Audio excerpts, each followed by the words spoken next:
Please subscribe our YouTube channel Quality Perfect India and hit the bell icon for the latest update. Hello friends, मैं हूं जगदीश प्रसाद और आप देख रहे हैं आपका अपना चैनल क्वालिटी परफेक्ट इंडिया। दोस्तों, आज का जो हमारा टॉपिक है वह है डबल सैंपलिंग प्लान। इसके पहले हमने सिंगल सैंपलिंग प्लान के बारे में वीडियो अपलोड किया है। यदि अभी तक आपने मेरे उस वीडियो को नहीं देखा है तो आप उसे जरूर देखें, जिससे कि यह डबल सैंपलिंग प्लान आपको इजी समझ में आए। दोस्तों, डबल सैंपलिंग प्लान के बारे में बहुत सारे व्यूअर्स हमारे जो हैं वह रिक्वेस्ट कर रहे थे, स्पेशली मिस्टर अखिलेश जी हैं, वह बार बार रिक्वेस्ट कर रहे थे कि डबल सैंपलिंग प्लान एग्जाम्पल के साथ बनाइए। तो आज मैं आपके साथ हूँ, डबल सैंपलिंग प्लान एग्जाम्पल के साथ बात करेंगे। पूरे एग्जाम्पल के साथ आपको समझाने की कोशिश करूंगा, इसलिए आप मेरे साथ बने रहिए वीडियो के लास्ट तक। जैसा कि दोस्तों हम जानते हैं कि यदि हम सैंपलिंग प्लान को नंबर ऑफ सैंपल के आधार पर हम डिवाइड करें तो तीन तरह का होता है। एक होता है सिंगल सैंपलिंग प्लान, दूसरा होता है डबल सैंपलिंग प्लान और तीसरा होता है multiple sampling plan. Single sampling plan में क्या होता है कि एक ही बार जो सैंपल हम पिक करते हैं लॉट से और उसी पर हम डिसीजन ले लेते हैं कि वह लॉट ओके है या रिजेक्ट है, तो ऐसे हम प्लान को सिंगल सैंपलिंग प्लान करते हैं। आइए दोस्तों, हम बात करते हैं कि डबल सैंपलिंग प्लान किसे कहते हैं। जब पहला सैंपल से हम डिसीजन नहीं ले पाते हैं कि लॉट ओके है या रिजेक्ट है, तब हम सेकेंड सैंपल के रूप में हम कुछ पार्ट्स जो सैंपलिंग प्लान के आधार से हम लेते हैं लॉट से, और उस पे दोनों को फर्स्ट सैंपलिंग में जो डिफेक्टिव पार्ट निकला और सेकेंड सैंपल्स में जो डिफेक्टिव पार्ट निकला, दोनों को कंबाइन जोड़ने के बाद जो डिसीजन लेते हैं उसे हम डबल सैंपलिंग प्लान कहते हैं। और multiple sampling plan double sampling plan की ही तरह होता है। इसमें सेवरल टाइम्स हम सैंपल्स लेकर के उस पर डिसीजन लेते हैं। आइए इस फोटो से हम समझने की कोशिश कर रहे हैं। इसमें यह लॉट है। इस लॉट में पहली बार हम सैंपल लिए और उस पर हम इंस्पेक्शन किए। इसे हम फर्स्ट रैंडम सैंपल के रूप में लेते हैं, और इसमें अगर हम डिसीजन नहीं ले पाते हैं कि ये लॉट ओके या रिजेक्ट है, तो हम सेकेंड सैंपल के रूप में दोबारा हम पिक करते हैं एज पर सैंपलिंग प्लान। आइए कुछ टर्मिनोलॉजी हम जान लें। जैसा कि हम पहले भी सैंपलिंग प्लान में हमने समझाने की कोशिश किया था कि जो कैपिटल एन है number of items in lot है। सैंपल साइज n1 जो है स्मॉल n1 वो number of items in the first sample. Acceptance number C1 जो है acceptance number for the first sample. D1 जो है defective part in the first sample. ठीक उसी तरह से जो n2 जो है स्मॉल n2 है number of items in second sample है, और C2 जो है acceptance number of the two sample combined, और D2 जो है defective part in the second sample. आइए अब इसको जब हम कैलकुलेशन करेंगे तो तीन चार कंडीशन होकर निकलेगा। यदि हमारा डिफेक्टिव पार्ट जो सैंपल 1 में हम लिए हैं डिफेक्टिव पार्ट जिसे हम D1 कहते हैं, यदि एक्सीड नहीं करता है C1 से, जो हमारा C1 क्या है, C1 जो है एक्सेप्टेंस क्राइटेरिया है फर्स्ट सैंपल का। यदि C1 से एक्सीड नहीं करता है तो लॉट को एक्सेप्ट करेंगे।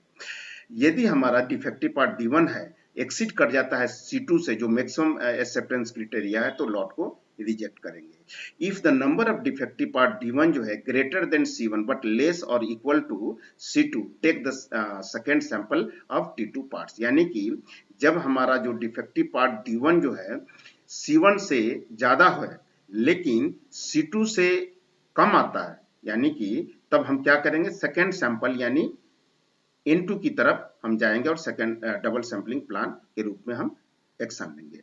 If the number of defective part in the first and second sample combined does not exceed C2 accept the lot. यानी कि जो हम सेकेंड हम सैंपल लिए उसमें जो डिफेक्टिव पार्ट निकला और पहला डिफेक्टिव पार्ट निकला है, दोनों को जोड़ने के बाद यदि C2 से एक्सीड नहीं करता है तो लॉट को एक्सेप्ट करेंगे। यदि हमारा दोनों का कंबाइंड जो है डिफेक्टिव पार्ट C2 से एक्सीड कर जाता है तो लॉट को रिजेक्ट कर देंगे। दोस्तों, आइए हम इसे और एक फ्लो चार्ट के रूप में आपको मैं समझाने की कोशिश कर रहा हूं, इससे आपको और ही क्लियर होगा। सपोज आपका कोई लॉट आया, उसमें से आप इंस्पेक्शन करने के लिए N1 पार्ट लिए, सैंपल के रूप में पिक किए, यानी कि उसमें से कुछ सैंपल्स लिए और उसको आपने इंस्पेक्शन किया। तो इंस्पेक्शन करेंगे तो कुछ ना कुछ उसमें डिफेक्टिव पार्ट निकला। सपोज उस पार्ट को हम D1 कहते हैं। तो अब D1 जब निकलता है कुछ पार्ट, तो इसमें तीन कंडीशन होता है। या तो C1 से कम रहेगा, या तो C2 से ज्यादा होगा या फिर C1 से ज्यादा और C2 से कम होगा।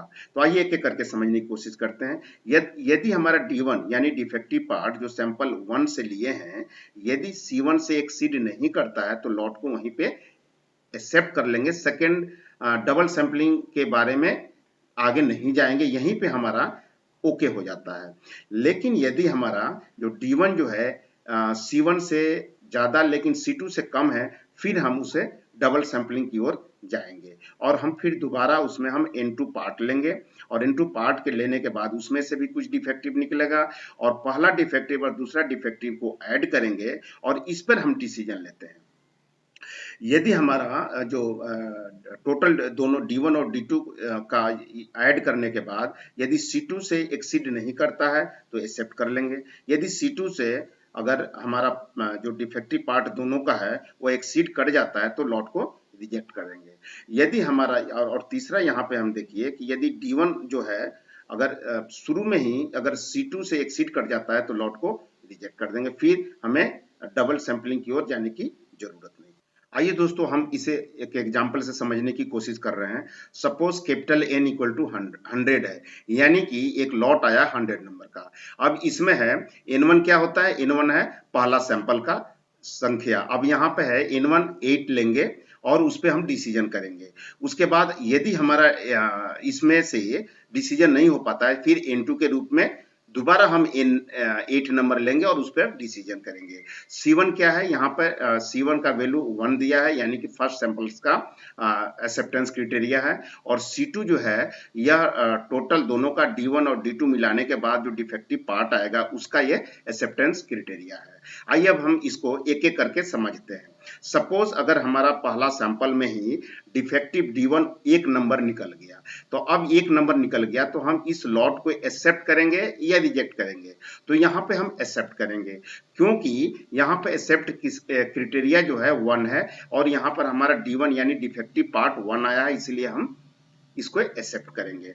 अब आइए हम यदि हमारा D1 यानी डिफेक्टिव पार्ट यदि 2 निकलता तो क्या होता, यदि हमारा पार्ट डिफेक्टिव 2 नंबर निकलता तो हम इस लॉट को रिजेक्ट करेंगे कि या ओके करेंगे।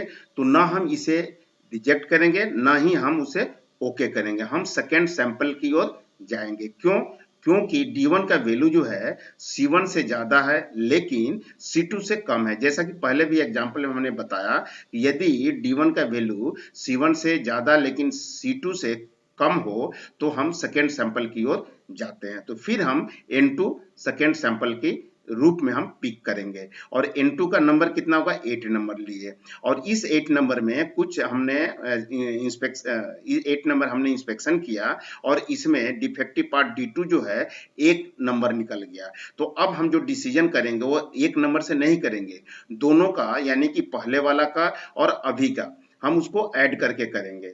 यहाँ कैपिटल जो है डिफेक्टिव पार्ट जो कैपिटल D जो है वह D1 प्लस D2 यानी यहाँ पे D1 कितना है, यहाँ देखिए 2 निकला है और यहाँ D2 कितना निकला, 1 निकला है। दोनों को जब हम जोड़ेंगे तो 3 आया। अब यहाँ पे क्वेश्चन आता है कि लॉट एक्सेप्ट करना है या रिजेक्ट करना है। तो दोस्तों यहाँ पर हम एक्सेप्ट करेंगे। क्यों करेंगे, क्योंकि हमारा मैक्सिमम यहाँ पे एक्सेप्टेंस क्राइटेरिया 3 है और यहाँ 3 आ रहा है, इसीलिए इस लॉट को हम एक्सेप्ट कर लेंगे। अब आइए हम बात करते हैं कि यदि हमारा D2 का वैल्यू 2 आता तो क्या होता। यदि हमारा D2 का वैल्यू 2 आता तो फिर हम टोटल डिफेक्टिव पार्ट निकालेंगे D1 प्लस D2। यहाँ पे D1 का वैल्यू यहाँ पे 2 आया है और यहाँ D2 का वैल्यू 2 है, दोनों को अगर हम जोड़ेंगे तो 4 नंबर हो गया।